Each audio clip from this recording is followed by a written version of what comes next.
Hola, en este video vamos a ver el tema del aborto ampliamente.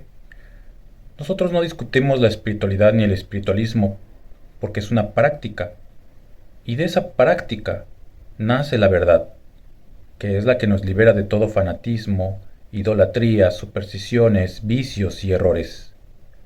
Tenemos fuentes fiables de lo que decimos en los videos, que son las comunicaciones divinas, y en el espiritualismo se nos enseña que el espíritu se une al cuerpo del bebé en el momento del parto, y quien corta una vida tendrá que reencarnar para saldar su deuda, y el infanticidio en los niños que están por nacer, es decir, el aborto, se considera cortar una vida, aunque todavía la carne no haya tomado un espíritu, ya que le estamos quitando la oportunidad de reencarnar y cumplir con Dios al espíritu. Y por eso se considera una falta a la ley de Dios que dice, no matarás.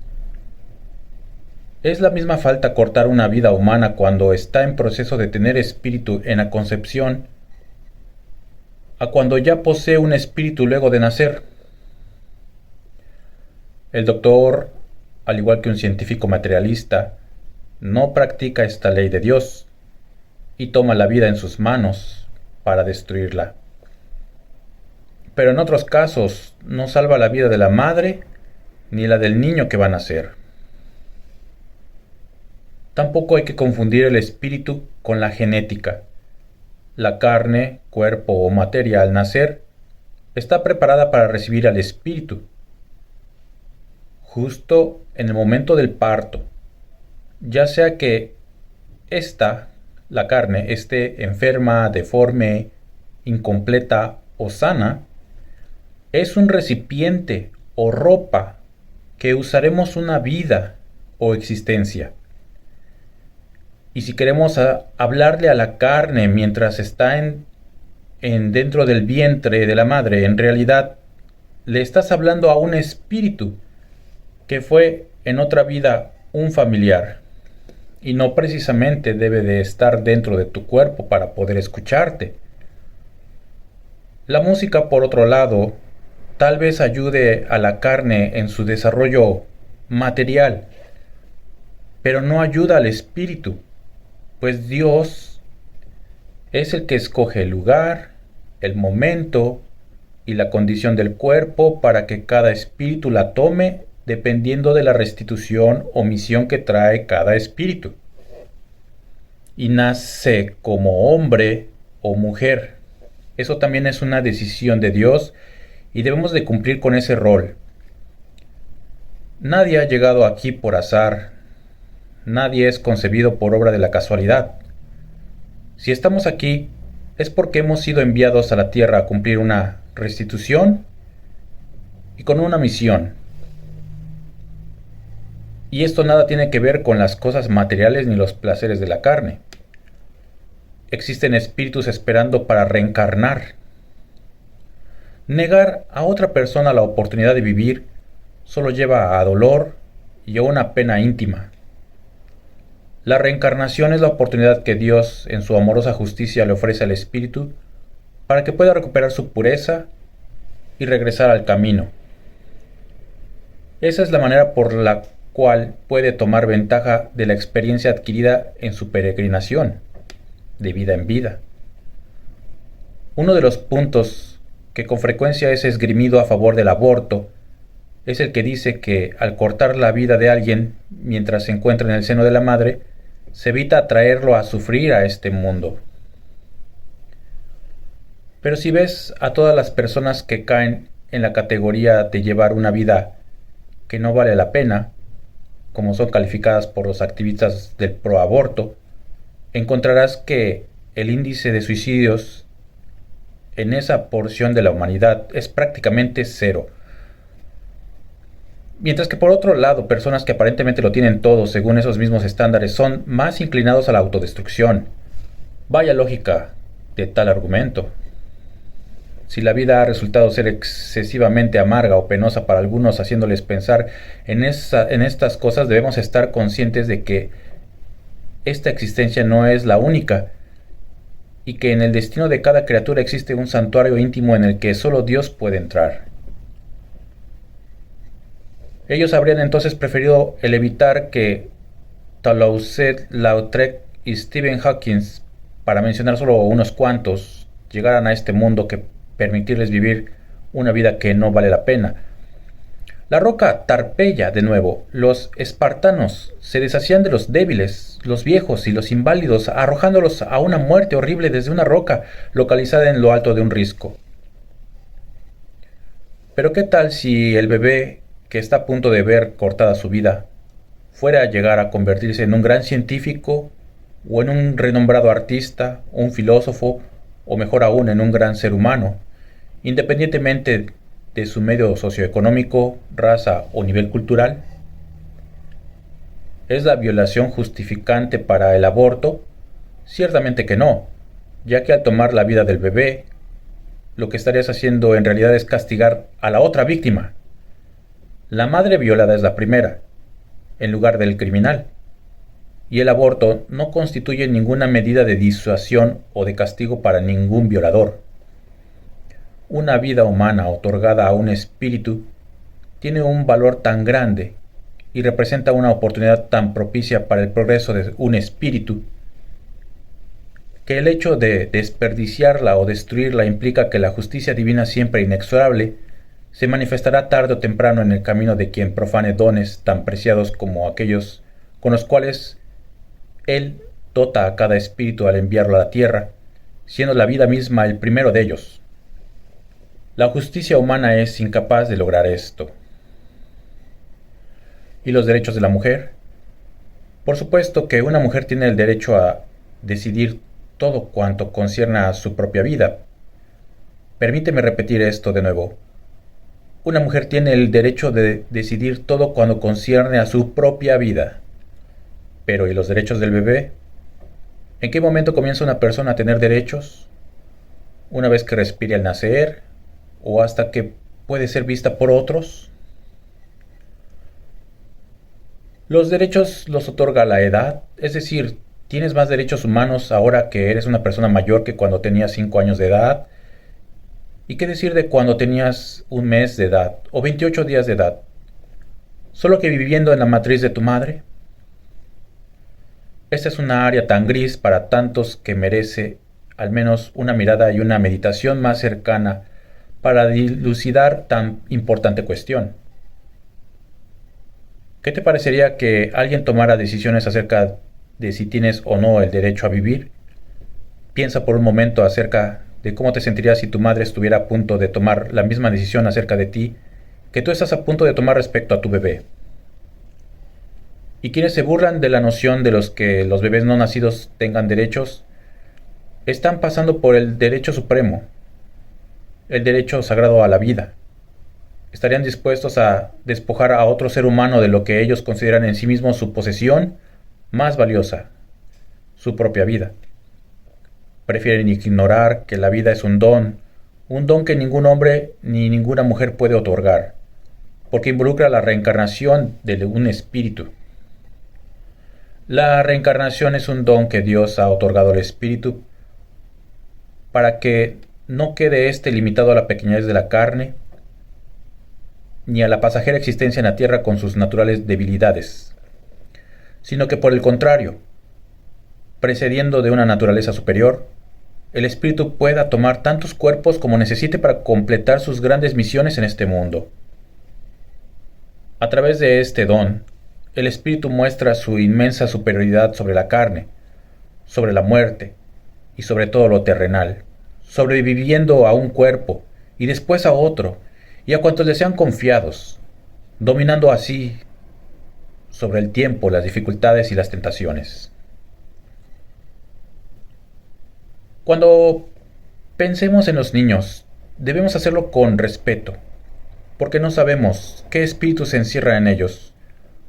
Pero de lo que podemos estar seguros es que dentro de cada uno de esos jóvenes seres a punto de nacer, existe un paso que significa toda una historia, toda una vida de evolución.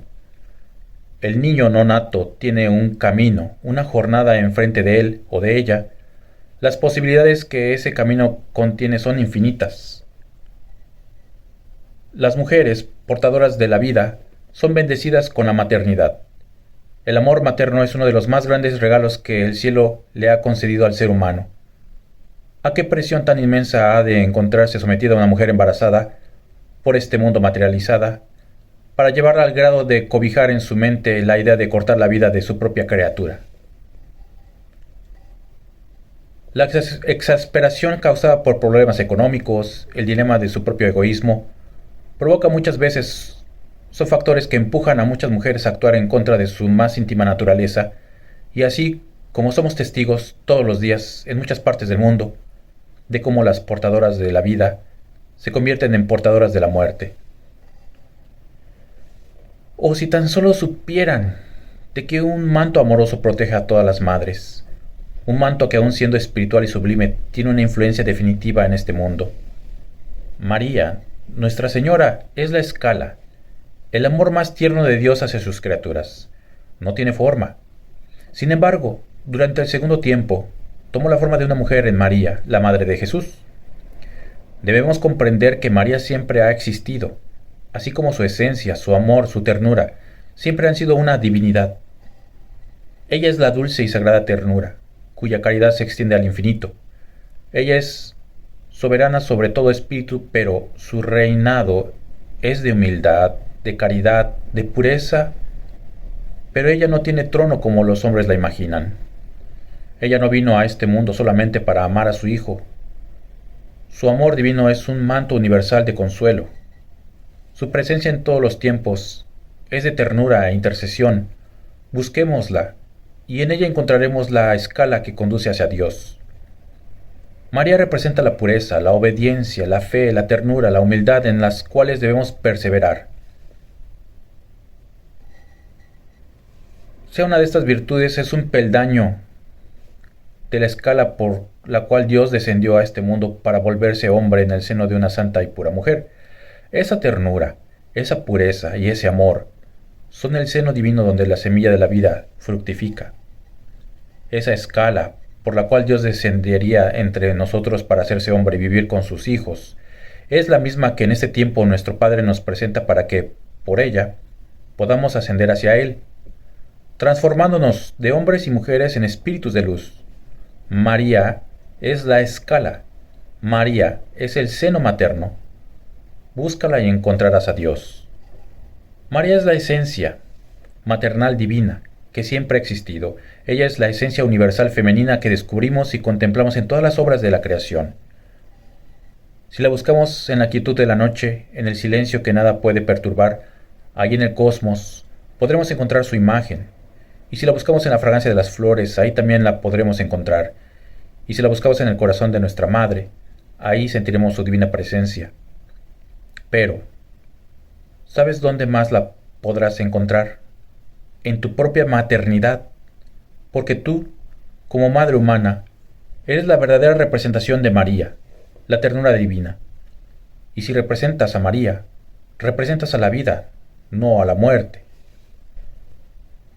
Nunca estarás sola, siempre encontrarás a María en tu camino, y con su divina intercesión, ella te concederá el milagro que necesitas. Solo tienes que abrirle tu corazón y dejar que la vida fluya interminablemente a través de él, llegando hacia ti y hacia ese ser sagrado, tu bebé. Existe un plan divino, un plan perfecto cuyo objetivo único es el rescate, la redención del espíritu de aquellos hijos cuya desobediencia les hizo crear formas desconocidas de vida que le hicieron extraviarse y descender cada vez más en errores y pecados. Dentro de ellos estamos nosotros, y los seres humanos, espíritus encarnados, y para que ese plan se ejecute precisa de algo elemental, cuerpos donde encarnar. Este es quizás el aspecto más terrible del aborto, el negarle a un espíritu hermanos de la oportunidad de una vida que nosotros tenemos por medio de la cual restituir, evolucionar y retornar al seno divino, de donde nunca debimos de haber salido. Nosotros, como espiritualistas trinitarios marianos, cristianos puros o discípulos del Espíritu de verdad y de consuelo, quienes previo a esta vida estuvimos en la era mosaica y después en la mesiánica o cristiana, nos consta en este tercer tiempo que el plan divino funciona y lo hace de manera universal. Desde el principio, como describe alegóricamente el libro de Génesis, cuando la divinidad crea al hombre, los crea varón y varona, macho y hembra, según texto original en hebreo. Y les entrega el primer mandato hacia lo humano, que no es otro que el de crecer y multiplicarse hinchiendo la tierra. ¿Cuál es el sentido, el propósito de este mandato? Es realmente sencillo. En el plan para el retorno del espíritu de los extraviados al seno de Dios, estos necesitan de vehículos como herramientas para poder alcanzar esa redención, y ese vehículo es un cuerpo en una vida humana. De ahí que la vida humana es sagrada. Sin cuerpos donde reencarnar y llevar una vida humana, ¿cómo podría el espíritu de los hijos que se alejaron del hogar paterno labrar su regreso? ¿Cómo podrían tener oportunidades para corregir errores, reparar daños y completar tareas postergadas? Dentro de los más repetidos argumentos de quienes apoyan el aborto está sobre todo dos. ¿Para qué traer más niños a sufrir a este mundo? Con tanto pobre y desempleado, con tanta miseria, hambre y enfermedad, es irresponsable tener hijos. 2. La mujer tiene el derecho absoluto sobre su cuerpo, y el tener o no hijos es una decisión que solo a ella le compete. Comencemos analizando el primer y más socorrido argumento, que no solo se usa para apoyar el aborto, sino para criticar a las familias que desean tener varios hijos, esto con amplias repercusiones sociales y morales. La sobrepoblación mundial, un gran engaño.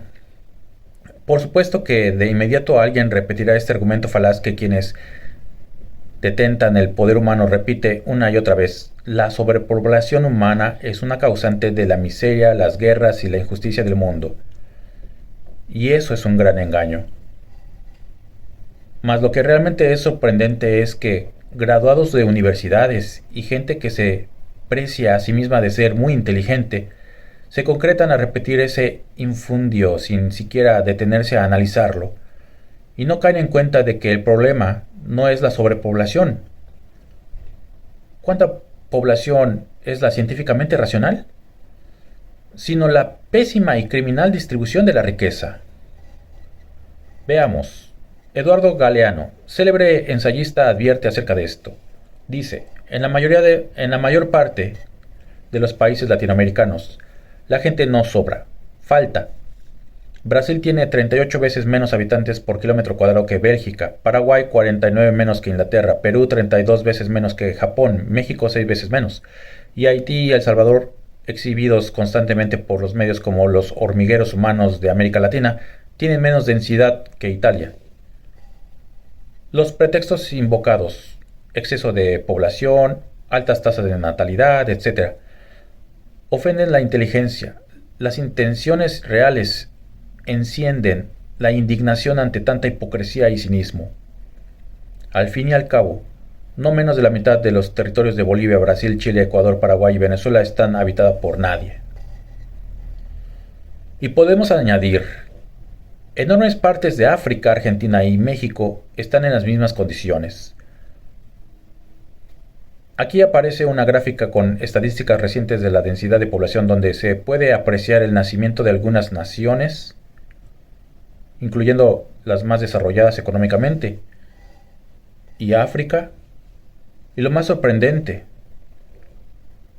el sufrido continente africano tiene 967 millones de habitantes, apenas un 26% más de población que Europa, con el triple de territorio. Dicho de otra manera, comparado con Europa, África está prácticamente deshabitado. ¿Cuál es el problema entonces? El hacinamiento, no la sobrepoblación.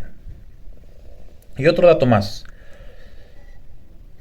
Digan lo que digan los medios corporativos, no existe déficit de alimentos en el planeta. Repitámoslo: no existe déficit de alimentos en el planeta.